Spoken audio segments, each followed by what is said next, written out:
Climate change and sustainable development goals के बारे में पढ़ने वाले हैं। तो फ्रेंड्स ये बहुत सिंपल चैप्टर होने वाला है। इस चैप्टर से जो क्वेश्चंस हैं वो बहुत लिमिटेड हैं, हम लोग मार्क कर देंगे सारे ही क्वेश्चंस को।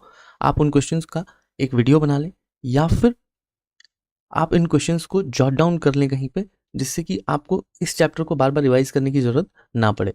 तो फ्रेंड्स इसमें जो कंटेंट होने वाला है that is the introduction of climate change and sustainable development goals का इंट्रोडक्शन। सेकंड जो है the core elements of sustainable development, हम लोग ये देखने वाले हैं। थर्ड थिंग कि ग्लोबल इश्यूज क्या है जो अभी ग्लोबली फेस करा जा रहा है। द फोर्थ थिंग कि India's progress in sustainable development goal including climate change. जो क्लाइमेट चेंज है फ्रेंड्स, यहाँ से हम लोगों के पास एक दो क्वेश्चन आ सकते हैं, तो हम लोग उसको मार्क कर देंगे, आप देख लेंगे। या फिर आप इन फ्यूचर हमको कांटेक्ट कर सकते हैं हमारे ई पीडीएफ के लिए, which will be available by 15/4, मतलब 15 अप्रैल के बाद हमारा जो ई पीडीएफ है वो अवेलेबल हो जाएगा। साथ ही MCQs भी अवेलेबल हो जाएंगे, तो यू कैन कॉन्टैक्ट अस। तो फ्रेंड्स सबसे पहले हम लोग देखते हैं कि क्लाइमेट चेंज। तो क्लाइमेट चेंज क्या है? It is a long-term change in temperature and weather patterns are referred as climate change. अभी वहीं जो दूसरा है कि human activities cause climate change since 80s, क्योंकि 80s के बाद इंडस्ट्रियलाइजेशन जो है वो थोड़ा बढ़ा, उसकी वजह से क्या हुआ कि mostly the combustion of fossil fuels. अभी फोसिल फ्यूल्स क्या है? कोल, ऑयल, गैस, ऐसी चीजें which created the heat trapping gases, और यही जो है वो क्लाइमेट चेंज को कहीं ना कहीं कॉज कर रहे हैं। अभी क्लाइमेट चेंज जो है that threatens not only economic growth but अभी ये जो पॉवर्टी है उसको भी मल्टीप्लाई कर रहा है। Increase in number of poor people, लोग जो गरीब हैं उनके नंबर, और साथ ही इनइक्वालिटी। इनइक्वालिटी मतलब कि अभी जब वेल्थ है वो अगर इक्वली डिस्ट्रीब्यूटेड नहीं है देन इनइक्वालिटी आ रही है, and in many other terms and factors also. So friends मैं आपको पहले एक सिंपल ब्रीफ देता हूँ which will help you to understand कि देखिए क्लाइमेट चेंज हो या सस्टेनेबल डेवलपमेंट की बात हो, जहां भी हम लोग ये देखते हैं ना कि if some extraordinary pressure comes to government, तो उससे क्या होगा? गवर्नमेंट के पास जो पैसे हैं वो गवर्नमेंट एजुकेशन में लगा सकती थी, पॉवर्टी एरिडिकेशन में लगा सकती थी, या फिर कहीं वैसी जगह लगा सकती थी which would have a significant impact. लेकिन गवर्नमेंट को क्या करना पड़ रहा है? गवर्नमेंट का अभी जो पूरा फोकस है एंड रिसोर्सेज हैं that government is deploying towards climate change and sustainable development. तो उसमें क्या है कि जो पैसे डेवलपमेंट के कामों में लग सकते थे उन पैसे से हम क्या कर रहे हैं? हम कुछ एक रेमेडी कर रहे हैं। रेमेडी मतलब कि कुछ चीज़ें बर्बाद हो चुकी हैं, हम लोग अभी उसको थोड़ा ठीक करने की कोशिश कर रहे हैं। तो हमेशा से ऐसे कहा जाता है ना कि बीमार होने के बाद ट्रीटमेंट करने से अच्छा है कि पहले चीज़ों को क्योर करा जाए। तो हम लोग हैं कि उस हिसाब से देख रहे हैं, तो आप इस चैप्टर को उस पॉइंट ऑफ व्यू से देखिए। अभी सस्टेनेबल डेवलपमेंट जो है उसके कुछ गोल्स हैं, तो उससे पहले हम लोग एक बार बेसिकली सस्टेनेबल डेवलपमेंट को देख लेते हैं। तो देखिए sustainable development is the development that meets the need of the present without compromising the ability of future generation to meet their own needs. मतलब कि देखिए अभी हम लोगों के पास फॉर एग्जाम्पल कि अभी ये एक बंदा है, he has too much of wealth, इसके पास जो वेल्थ है वो बहुत ज़्यादा है। अभी इसके बाद की जो जनरेशन है, आपको याद होगा आप लोगों ने बैंकिंग के टाइम पे ये ट्रीज पढ़े होंगे, जनरेशन ट्रीज, फैमिली ट्रीज। तो हम लोग इसको जो है उसकी नेक्स्ट जनरेशन सन और डॉटर मान रहे हैं। तो अभी क्या है कि ही हैज़ टू ऑप्शन, ए के पास, कि आइदर इसके पास जो वेल्थ है ये पूरे के पूरे वेल्थ को नष्ट कर दे, मतलब यूटिलाइज कर ले, and for B for his next generation he is transferring zero. और यहीं पे एक दूसरा जो सिनेरियो है वो क्या है कि ये क्या करेगा? इस वेल्थ को यूज करेगा, he has utilised this much and he has earned also, इसने अर्न करके इसको थोड़ा बढ़ा दिया, and then he is transferring this the whole wealth to his next generation. तो जो सस्टेनेबल मतलब सस्टेनेबिलिटी कि हम लोग ऐसा काम करें कि दैट शुड लॉन्ग लास्ट। अब वो कैसे होगा?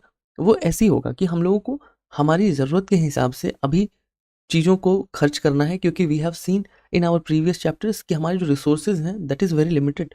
तो हमको अपने फ्यूचर जनरेशन को भी ध्यान में रख के अपने रिसोर्सेज को इस्तेमाल करना है, जैसे कि हमारी सोशल नीड्स हो, इन्वायरमेंटल नीड्स हो, इकोनॉमिक नीड्स हो, इन सबको हम बैलेंस करेंगे ना, तब यहाँ पे एक सस्टेनेबल, अगर बोलें कि इन सबका इक्विलिब्रियम जो है वो है sustainable.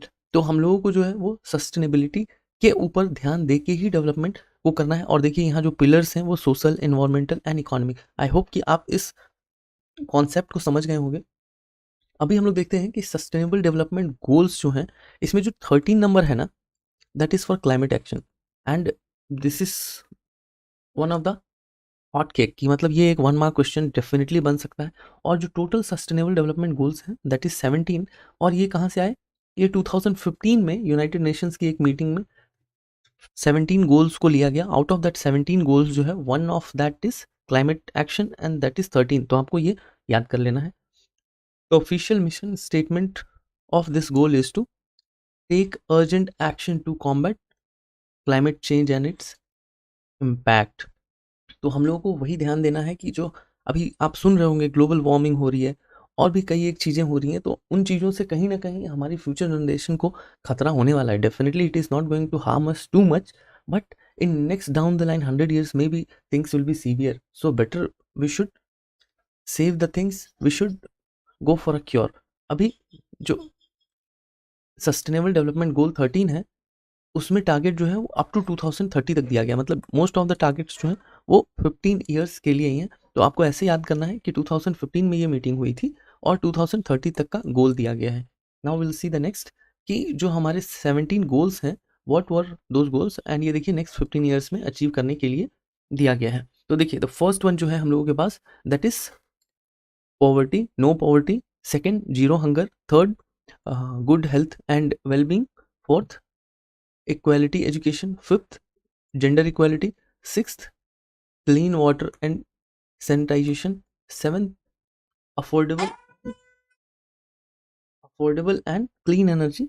Eighth, decent work and economic growth. Ninth, industry innovation and infrastructure. 10th, reduced inequality। Friends मैं इनको एक्सप्लेन इसीलिए नहीं कर रहा हूँ क्योंकि आई नो कि you all are well aware with these things, क्योंकि इनको एक एक करके एक्सप्लेन करना, सिर्फ ये बोलना नो पॉवर्टी का मतलब कि हाँ पॉवर्टी को हम लोग हटाने की कोशिश करेंगे, तो इसमें क्या होगा कि ये जो चैप्टर है ना वो बेमतलब का बहुत लेंदी हो जाएगा। It will look 50 minutes lecture, लेकिन उसके अंदर जो कंटेंट होगा वो बहुत लिमिटेड होगा। And since we are very close to exam, तो हम लोग उन चीज़ों के पीछे टाइम वेस्ट करने की कोशिश नहीं कर रहे हैं। नेक्स्ट देखिए कि sustainable cities and communities, responsible consumption and production. 13 जो है that is climate action. And friends this is only our matter of concern for now. और हमको ये ध्यान रखना है कि यहाँ से क्वेश्चन बहुत ज़्यादा आसार हैं कि यहाँ से क्वेश्चन आए। तो ये VVI है, आप इसको मक कर लेंगे। यहाँ से 1 और 2 मार्क का क्वेश्चन जो है वो आएगा, क्योंकि इस चैप्टर में बहुत ज़्यादा चीज़ें हैं नहीं। So whatever the things are, आपको एक बार दो बार देख लेना है। You can take a screenshot of this, या फिर आप हमारे कंटेंट के लिए भी हमको कांटेक्ट कर सकते हैं, क्योंकि वहाँ हमने चीज़ों को और क्रिस्प रखा है, which will help you to memorise. तो उसके बाद life below water. 15th, life on land. 16th, peace, justice and strong institution. 17th, partnership for the goals. तो आई होप फ्रेंड्स कि आप ये समझ गए होंगे, क्योंकि this is the core of this whole unit. So यहाँ से क्वेश्चंस डेफिनेटली आएंगे, और यहाँ डाटा जो है वो बहुत याद करने की जरूरत नहीं है, जस्ट एक अंडरस्टैंडिंग डेवलप करना है आपको। नेक्स्ट जो है ग्लोबल इश्यूज एंड इनिशिएटिव। तो सम ग्लोबल इश्यूज जो हैं, जो हाईलाइट करे गए हैं, वो क्या है? Promoting child education, democracy. आपको पता है कि अभी भी बहुत सारी कंट्रीज़ हैं जहाँ पर डेमोक्रेसी को लेके थोड़ा इशू है, तो वहाँ पे डेमोक्रेसी को प्रमोट करने की कोशिश करी जा रही है। डीकोलोनाइजेशन की मतलब जैसे पहले हमारे वहाँ अंग्रेज आए थे, जिन्होंने हमको डोमिनेट किया फॉर 200-300 ईयर्स। तो हमको क्या है कि ऐसी चीज़ों से बचना है इन फ्यूचर। ये ग्लोबल लेवल पे एक सब्जेक्ट है। उसके बाद डिसआर्मामेंट। अभी इसमें क्या है कि जो बहुत सारी कंट्रीज जो हैं वो वेपन्स बना रही हैं, everybody is going for nuclear weapons and all. So उसको अभी जो है गवर्नमेंट, जो गवर्नमेंट ग्लोबल लेवल पे जो कंसर्न है, दैट इज कि उसको थोड़ा रिड्यूस करेंगे। Everybody has to give up something in that way. Next is human rights, gender equality, peace and security, assisting refugees। Refugees मतलब कि many people are leaving their countries, they are taking they are parting their ways from their own countries and they are moving to other places, so we have to assist them, क्योंकि उनको misguide करना थोड़ा easy है। So government is taking care of this, and this whenever I am telling government, so this is not about only Indian government, this is about at UN levels। देखिए ये United nation level पे बात हो रही है, so this is about the global level. Rise in awareness about climate change, तो ये तो एक मोस्ट इंपॉर्टेंट सब्जेक्ट है। And next is improving health care, ये भी एक प्राइम इशू है एंड इसके ऊपर इनिशिएटिव्स लिए जा रहे हैं and promoting international law and justice. So this is again one of the important, जहां भी मुझे लगा कि एक्सप्लेन करने की जरूरत है आई एक्सप्लेन. नेक्स्ट हम लोग देखते हैं India's progress in SDGs including climate change. तो देखिए 2019 में जो टोटल सस्टेनेबल ग्रोथ का जो गोल था उसमें वी वर 60, अभी we are 66. So we are improving. हमारा इम्प्रूवमेंट जो है वो clean water and sanitization and affordable clean energy के ऊपर हुआ है. So 1 mark question. Next, Kerala rank the first in this index. This is again 1 mark question. And इसमें फिर है कि गवर्नमेंट की क्या क्या SDG एजेंडा जो है, यहाँ पे गवर्नमेंट ने किन किन चीज़ों को हाईलाइट किया है and what initiatives government has taken. तो देखिए यहाँ पे एक है कि put people first and ensure no one fall behind. तो ये सारे जो हैं इसको नारा की तरह कह सकते हैं कि this all are slogans. Next कि गवर्नमेंट ने बहुत सारे इनिशिएटिव्स को फ्लैगशिप किया है, जैसे Swachh Bharat, make in India, skill India, digital Indias are the key to sustainable development goals. और यहाँ से अगेन एक ऑड वन आउट क्वेश्चन आ सकता है. फ्रेंड्स नेक्स्ट कि जो हम लोग बार बार ये 13 लिख रहे हैं वो इसीलिए लिख रहे हैं ताकि आपके दिमाग में रजिस्टर हो जाए. अगर कोई भी ऐसा क्वेश्चन आता है कि SDG गोल में climate change, climate action, climate से रिलेटेड वो कौन से नंबर पे है, दैट इज 13. अभी इंडिया का जो प्लेज है that is net zero emission by 2070. और ये जो है ये कहाँ हुआ है, ये COP26, कॉप क्या, कॉन्फ्रेंस ऑफ पार्टीज नंबर 26 और 2021 में. तो इसमें जो इंडियन गवर्नमेंट है उन्होंने कहा है कि नेट जीरो इमिशन बाय 2070. तो ऐसे करके आप देख सकते हैं यहाँ से क्वेश्चंस निकलने के आसार इतने तो नहीं है, but you can keep that in mind क्योंकि 2030 एंड 2070 इनको लेके कन्फ्यूजन हो सकता है.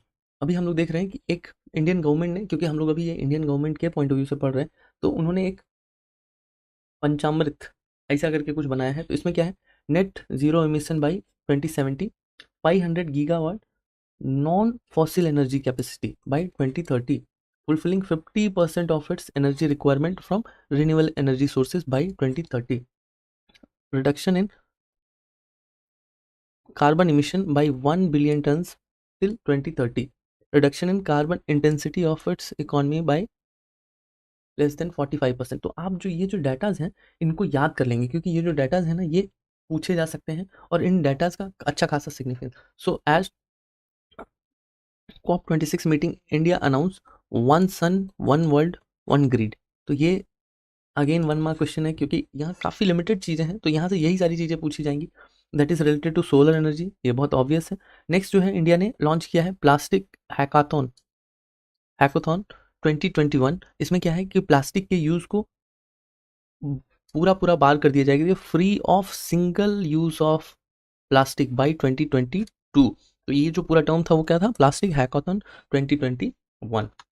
नेक्स्ट जो है कि बैंक एंड क्लाइमेट चेंज. अभी हम लोग अगर बैंक के पॉइंट ऑफ व्यू से देखें तो क्या होना है कि बैंक इसमें एक मेजर रोल प्ले करती है. कैसे, इनको क्या करना है कि managing the risk and climate change poses to their operations in funding. क्योंकि हमको बैंक्स जो हैं वो इंस्टीट्यूशंस को फंड करते हैं, तो उनका जो फंडिंग होना चाहिए वो कहाँ होना चाहिए, ग्रीन फाइनेंस की तरफ थोड़ा ज़्यादा होना चाहिए. ये इतना ईजी नहीं है, but as it is written we have also written. तो banking sector can help India achieve its climate target. कैसे, तो ग्रीन फाइनेंस का मतलब क्या है कि इन्वायरमेंटली सस्टेनेबल प्रोजेक्ट्स के, वैसे प्रोजेक्ट्स के जो लंबे समय तक चल सकें और उनसे क्लाइमेट को बहुत ज़्यादा खतरा नहीं हो. तो include the production of energies from renewable sources like solar, wind, biogas. अभी हम लोग देखने वाले हैं कि प्रोग्रेस इन इंडिया, इंडिया में क्या एक चीज़ें हुई हैं. तो इंडिया में एक CSR मतलब कॉर्पोरेट सोशल रिस्पॉन्सिबिलिटी, इसको लाया गया and it came in December 2007. Again एक 1 मार्क क्वेश्चन कि CSR कब इंट्रोड्यूस हुआ है. In 2008 national action plan on climate change NAPCC was formulated. इनका काम क्या था कि vision to outline the broad policy framework to mitigating the impact of climate change. So again ये एक 1 मार्क क्वेश्चन है कि ये कब स्टैब्लिश हुआ और इसका काम क्या था. नेक्स्ट है climate change finance unit was formed in 2011, मतलब 2011 में, और ये किसके अंदर है, मिनिस्ट्री ऑफ फाइनेंस के अंदर. सो अगेन ये एक 1 मार्क क्वेश्चन है. सो फ्रेंड्स हम लोग 1 मार्क क्वेश्चन को बहुत कर्वली मार्क करते जा रहे हैं.